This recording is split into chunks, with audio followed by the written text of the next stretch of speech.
welcome to Tome of Uselessness. I'm Devin. I'm Dan. And today we're doing something a little bit different. We're both watching The Last of Us. Is it The Last of Us or Last of Us? I think it's The Last of Us. The Last of Us, which I'm really enjoying. Are you? Yeah, absolutely. I think it's... Oh, sorry. No, I would say, yeah. I'm enjoying everything about it so far. Me too. I think Pedro Pascal is great, and the Bear Queen Island from Game of Thrones girl, Ellie, is good. Bella Ramsey is her name.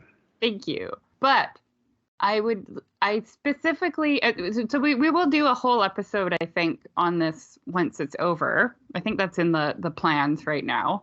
Yeah. However, I just watched episode 3, which was called, what was it called? The Long something? I think it's a long, long time. Yeah, long time. And I had some critiques that I wanted to share, mostly because I've seen the reaction on social media to that episode, and it's got me a little bit worried. But I would like to start with the positives, I guess, if that's cool. Sure. First of all, I thought it was... a critique that I have isn't that it is a filler episode. I know a lot of people feel that way, and I know that, like, you know, there's that episode of Westworld that I really hated because I thought it was a filler episode. Yeah. And I can see why that critique exists. However, I was more interested in seeing how, like, the mushroom full of spoilers, P.S. Yeah, I was going to say something, but I was like, yeah, probably not. They know. It's interesting to see how the zombie apocalypse or mushroom apocalypse is affecting other people, and it was an interesting point of view to see how a prepper would react. So that's not my critique. Mm-hmm. I thought it was really beautifully shot. I thought it was really well acted. Nick Offerman, I thought, was outstanding in it. Mm-hmm. What's the other actor's name? I didn't look it up. I assumed you did. Why would you assume that I know how to do things, Daniel? Bill and Frank. Yeah, that's the characters. Yeah. Characters. Murray Bartlett. Yeah, that's what I got as well. Cool. All right. I thought Murray Bartlett was also great. Nick, both of them. Murray and Nick did an excellent job. It was funny for me, sorry, before you continue, was when they do the behind shot of him watching the monitors when the people are being led away. And then he says, you know, his line there about, like, not today. And I was like, is that Nick Offerman? And then, but I wasn't sure, of course. But I was like, how would I even know that based off of just, like, his back and his hair? And then when he comes out and then he takes off his mask, I was like, holy crap, it is. I did the exact same thing. I'm like, oh, that's Nick Offerman. Yeah, I don't know why that was even in my brain or how that clued in, but I, like, knew right away somehow. His voice is very distinct. Yeah, but I haven't watched all Parks and Rec and everything. Like, I don't even know. So it's just... Yeah, that is weird. Yeah, it was really weird. Anyway, continue, sorry. Yeah, so I thought it was well acted, well shot. Like I've said a jillion times on the show before, I like good queer representation in movies and films. No, and TV. Mm-hmm. I thought this did a really good job of showing a gay relationship that wasn't a caricature of being gay, that it wasn't like a tragedy to come out, and that it wasn't like a perfect relationship. Mm-hmm.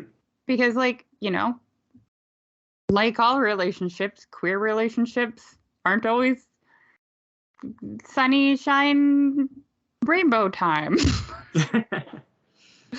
Because it's people and people are flawed, and I liked that, and I thought that was great. I also thought it was great that it was presented in a way that it was very much like just two people falling in love. It wasn't like, look at the gays. Sure. So those were all pluses for me. Here's my issue. all of the reception that I saw for this was people being like, that's so romantic. I want a relationship like that. And I disagree with that for many reasons.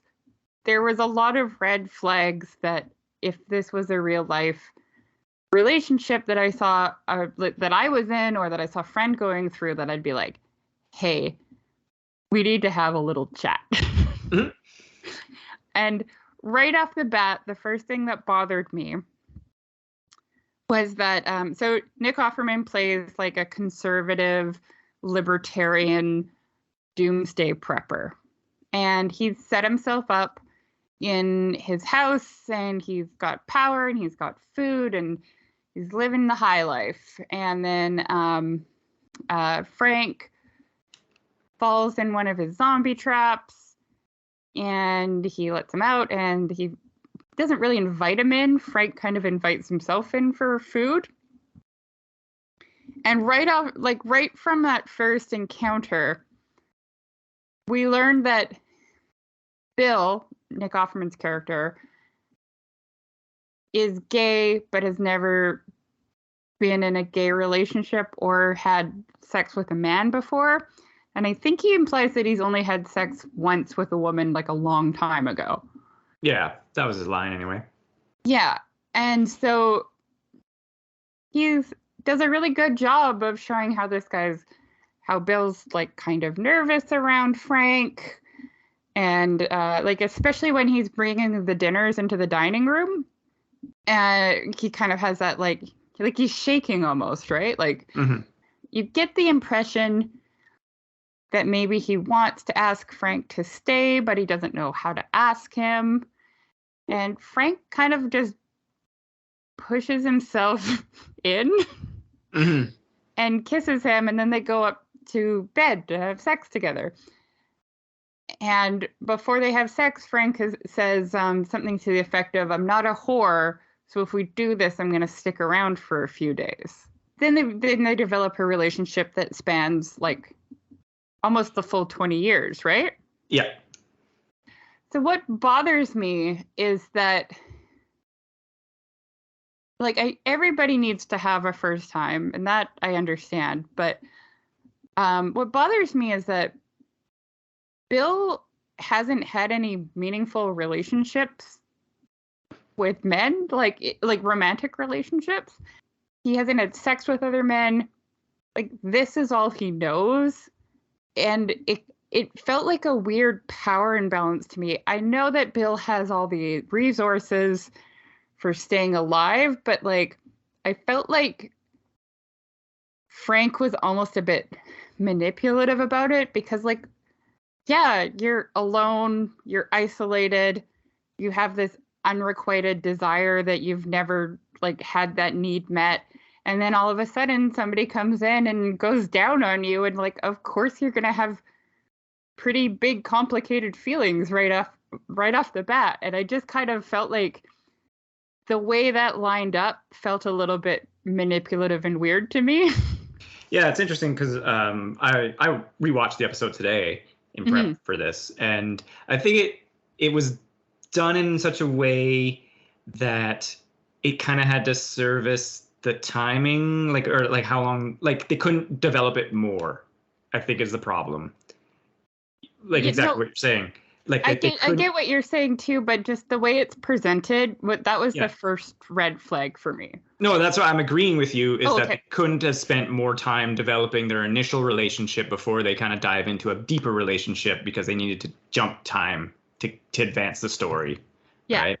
And so I'm agreeing with you, because like, again, rewatching it, it's like, yeah, I don't really like that. But then it's like, as the episode goes on, it's like cool, or for the most part. But it's like, not cool for me, because I feel like after that, like, I know that Frank is supposed to represent like having a purpose for being alive, whereas like if Bill is like having the means to be alive, Frank is like having a purpose to be alive.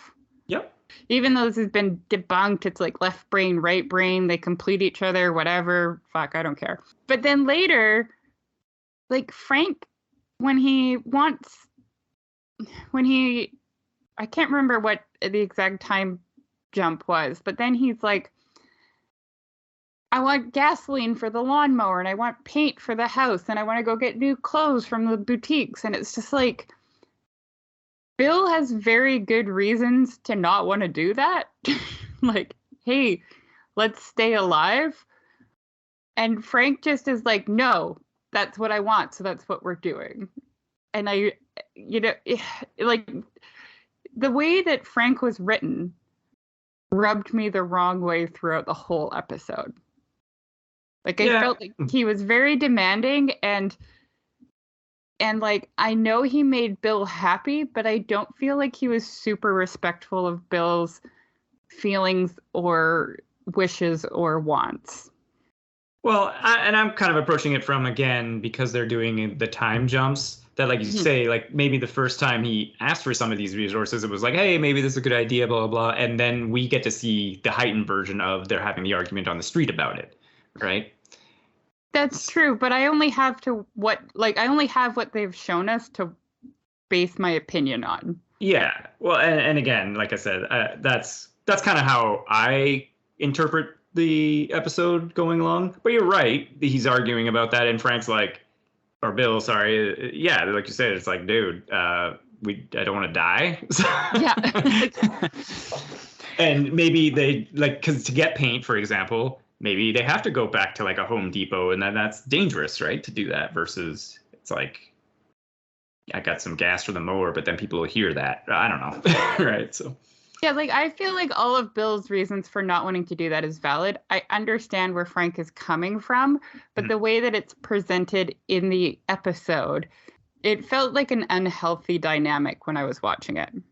Right. Even like, I mean, the strawberries was a cute scene, I guess. Everybody's all about those strawberries, but it's like, Bill has been keeping them alive and comfortable for years. And Frank's contributed strawberries. I'm sure and blowjobs, but do you know what I mean though? Like, it feels like Frank's making a lot of the calls for the guy that's not putting in the work. And then it all accumulate. Wait, what's the word I'm looking for? Cumulates. My main issue is the end of the episode. Okay. Which I'm sure you could have guessed. Frank gets some sort of illness. We don't know if it was like a stroke or cancer or whatever, but he has medication.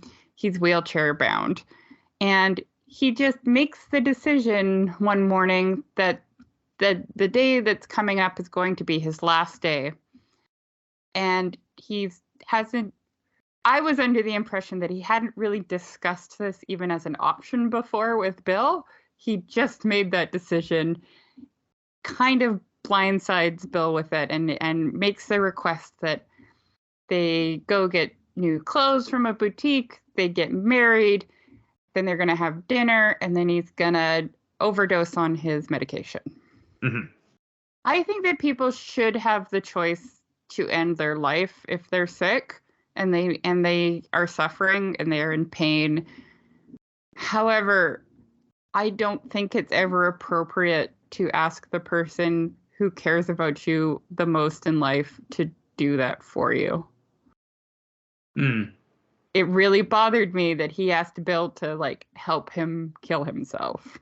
And then it also further bothered me that Bill also decides to kill himself. It's presented as romantic. Frank even says, I wouldn't normally feel this way, but that's super romantic. And it's not. It's just not. I'm sorry.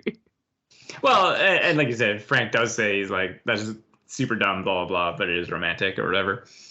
So it's like, that's his perspective. It's not romantic. It's incredibly selfish. Sorry. I think it's incredibly selfish and cruel that Frank asked Bill to help him kill himself. I think that Like, if you want to end your life, that's fine. But putting that on your partner, like, if Bill didn't kill himself as well, then every day he'd be questioning if he did the right thing, because this is the person that he loved in the world more than anybody else. Every day he'd be wondering if there was a cure, if he could have done more. And even if he's not wondering those things, he's probably wondering, like, how much pain was my favorite person in the world in? How much suffering did they have to go through at the end of their life? Like, it's an incredibly selfish, cruel ask, and I don't think it's romantic. And I think there's 100 ways that they could have ended that episode better. Oh, that's interesting, because I hadn't really seen people, or you know me, I'm not on social media anyway, but yeah. I would have thought the only reason he asked him is because he couldn't do it himself. You can always find a way. Well, I don't know. I mean, that was how I interpreted it, is that he's like you said, he's wheelchair bound. He doesn't really have the strength or the ability to even probably maybe crush those pills. Again, you don't get an indication of like that he's in constant pain, but maybe, yeah, we don't know. But like I said, that was the only reason I thought he asked, is because he was like, couldn't do it himself. Well, then just suck it up. I don't know. I think it's incredibly cruel to ask somebody who loves you to kill you. Well, and my thought of it was that the play is that he wanted to do that so that Bill would be sort of free to then not have to care for him and use those resources to care for him so that he could live on longer, right? I wasn't under that impression at all. I thought he was just like, I've decided I'm not doing this anymore. You're going to end it for me. That's why I thought he was doing that, was that it was like, I'm going to be out of the picture because I'm sick, and then you'll be able to survive continuing on. That was never explicitly said, though. No, but many things are not said. I think I'm partially having this reaction because, like, a lot of the reaction on social media are like kids that are under 20 that are having this reaction of, this is romantic and I want a relationship like this, and I'm like, no. Well, and yeah, and it's like this relationship is born out of an apocalypse, right? Like, it's not a normal situation here. It's also like, I don't know. I have mixed feelings about seeing suicide in media anyways, especially with something like that. Like, I don't know. I know there was like a suicide in the menu. It didn't feel like it was, like, you don't see it happen, for one. Yeah. And two, it's not glamorized in any way. And this felt like it was being glamorized or romanticized, or however you want to say it. Mm-hmm. And then that bothers me. Well, because it was interesting, because Bill does say, he's like, this isn't like, the suicide at the end of the play or whatever. He's like, I'm done also, kind of a thing. But I think that's the play, in a sense, to be like, this isn't glamorous, people. It's not done well enough, in my opinion. I don't think, like, I think if you want to have a tragic ending for these two, then one of them gets bitten and asks the other one to kill them, and he can't do it, so that person kills themselves, I guess, and then the other person kills himself, or at least I never thought this was the approach from like a tragic thing. It was just like, they lived a life, they were together for 20 years, and it's over. Yeah, I don't know. The reaction to it bothers me. I think that's again, this is discourse that I have no idea. And again, like I've always talked about too, like, well, I mean, more people on social media, but like, there's tons of people that aren't on social media, right? That's true. Tons of people that didn't see that. It's the kids. I'm worried about the kids, Dan. Because I thought, of course, there was tons of people who were review bombing it because it was about a gay relationship, and it's just like, just shut up, people, right? Or do people not like? I've only heard positive things about it. Oh no, I've seen tons of headlines about how like it's getting review bombed and this and that, and then conservative idiot. But they're like, what is this on Last of Us and blah blah blah, and it's like, just shut up, man. Yeah, I mean, they're from the game. Apparently, the story's quite different in the game, but I Sure. won't. I kind of want to play it, so I'm not gonna. Yeah, I'm gonna find out when I play the game. But I like, yeah.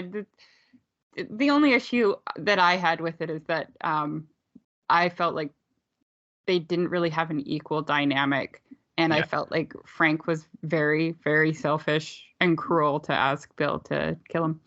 Yeah, I feel like in the beginning, especially like I said, because I just watched it again today, that it's like, if they have their lunch, they play some piano or whatever, and then Bill's kind of like, all right, you can stay, and then we get a couple more scenes of them developing a rapport before they just jump into a relationship.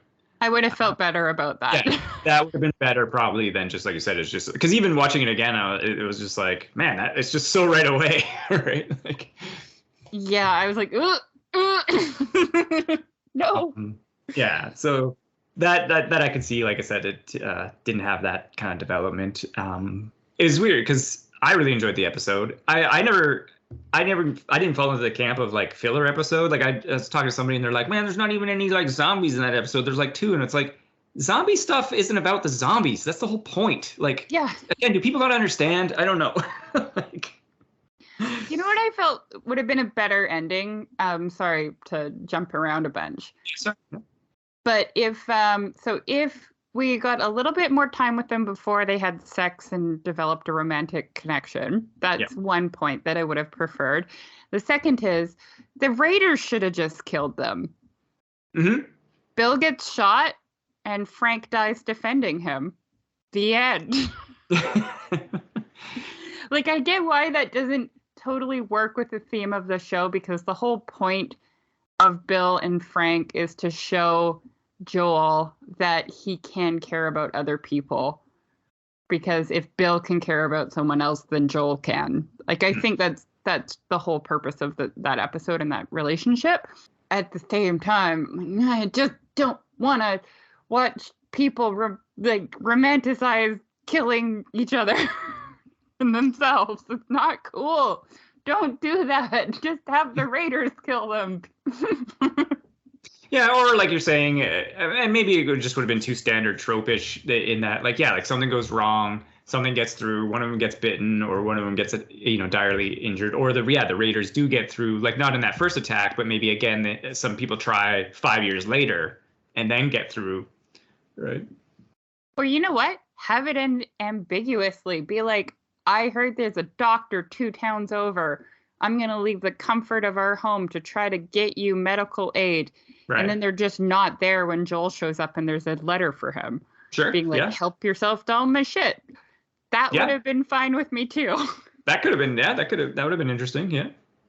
Then at least, like, if they die being I don't know, man. I didn't get the, like, it was emotional, and I understand that it was emotional, but I just had so much such a hard time engaging with it, because I'm just like, that is a fucking dick move, Frank. You are an absolute asshole to put that on a person who you are their only really like romantic relationship they've ever had. You are the only, like, basically the only person that they've interacted with for the past 20 years. And you're putting that on them, and that is shitty and selfish. And blah, blah, blah, blah, blah, blah. But other than that, I really liked it. Yeah, that's fair. No, I really liked it as well. And like I said, I never really felt it was a filler episode. It was like, it's an episode of the show. Like, that's what it's about, yo. And I don't know. People are weird. People are weird. Yeah. I did see, one take that I thought was kind of funny, where it was like, oh, Joel needs a truck. Let's write the saddest hour of television we can. Which I was like, yeah, that made me chuckle. Nice. Yeah. We will give you a truck, but it will cost you your heart and your soul. Yeah. But no, I hadn't thought about many of the points you've raised. And like I said, I think I was just approaching it from a different perspective on some of the things that you've seen. But that's art. That's art. That's art. That's what it is. I'm still glad that in a weird way, I'm still glad that the episode exists for the reasons that I was saying about like queer relationships, but it's also just like a really good episode aside from like the couple critiques I have. It's still like it's an interesting, well-written episode. I just the ending and the beginning of the relationship was red flag city for me. Yeah. I'm trying to think of if they still tried to keep it, if they still tried to keep the suicide angle of it, like what could they have done slightly better? Or if he, maybe when, like if when Bill wakes up and he's in the chair and he tells him, he's like, like in some way where he's like, I already did it. I'm going to die. Let's spend our time together. If maybe that could have been better. Because then, like you said, it doesn't put it on him. He's like, I already did it. It's happening. Let's be together, at least in these final hours or whatever. I mean, if Frank needs to die by suicide, I would rather that he just didn't tell Bill at all. And they just, he's like, no. He wakes up, Frank's in the chair, and Frank's like, we need to have a special day together. Sure, yeah. They do all the other, everything else the same. And then when Bill wakes up the next morning, Frank's dead.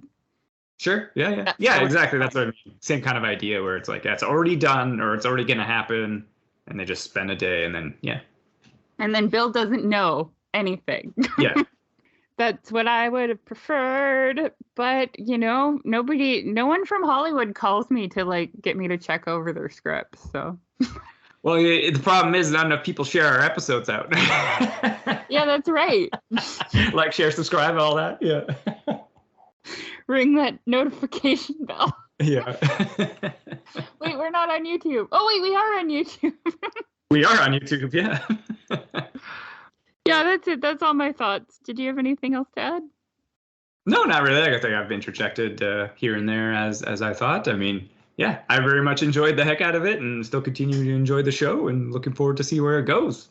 Yeah, same. I will admit that, like, I was like, what the fuck? Why is it ending on a cliffhanger for episode 4?